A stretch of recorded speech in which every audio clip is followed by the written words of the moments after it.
वो बच्चा जिसने खुद सूली पर चढ़कर पूरी कौम को ईमान दिलाया। बहुत पुराने जमाने की बात है। एक जालिम बादशाह था जो सिर्फ अपनी पूजा करवाता था। उसके दरबार में एक बूढ़ा जादूगर था।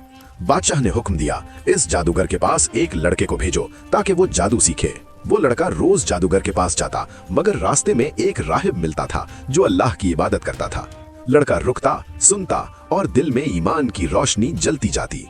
एक दिन रास्ते में एक बहुत बड़ा जानवर लोगों का रास्ता रोके खड़ा था। लड़के ने पत्थर उठाया, दिल में दुआ की, ऐ अल्लाह, अगर राहिब का रास्ता तेरे नजदीक पसंदीदा है तो इस जानवर को हलाक कर दे। पत्थर फेंका, जानवर मर गया। लोगों ने देखा, ये बच्चा तो करामात दिखाता है। अंधे ठीक होने लगे, बीमार सेहतयाब होने लगे। पूरी बस्ती में बात फैल गई। बादशाह को खबर हुई, गुस्से से कांप गया। उसने राहिब को पकड़ा, उसे पहाड़ से फेंक दिया।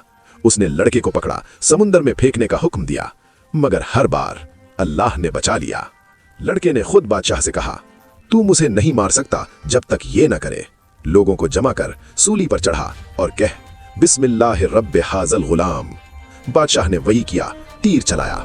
लड़का शहीद हो गया। मगर वहां खड़े हजारों लोगों ने देखा और सब पुकार उठे, हम इस लड़के के रब पर ईमान लाए। बादशाह ने हुक्म दिया, लंबी लंबी खंदकें खोदो, आग जलाओ, जो ईमान से न फिरे उसे जिंदा जला दो। हजारों लोग आग के सामने आए, मगर पीछे नहीं हटे। एक माँ आई, गोद में दूध पीता बच्चा था। वो डगमगाई। बच्चे ने बोला, अम्मी सब्र करो, आप हक पर हो। और वो माँ भी आग में कूद गई। एक बच्चे ने अल्लाह पर भरोसा किया। एक बच्चे की मौत ने हजारों को जिंदगी दी, ईमान की जिंदगी। अल्लाह की राह में जो जाता है, अल्लाह उसे कभी जाया नहीं करता।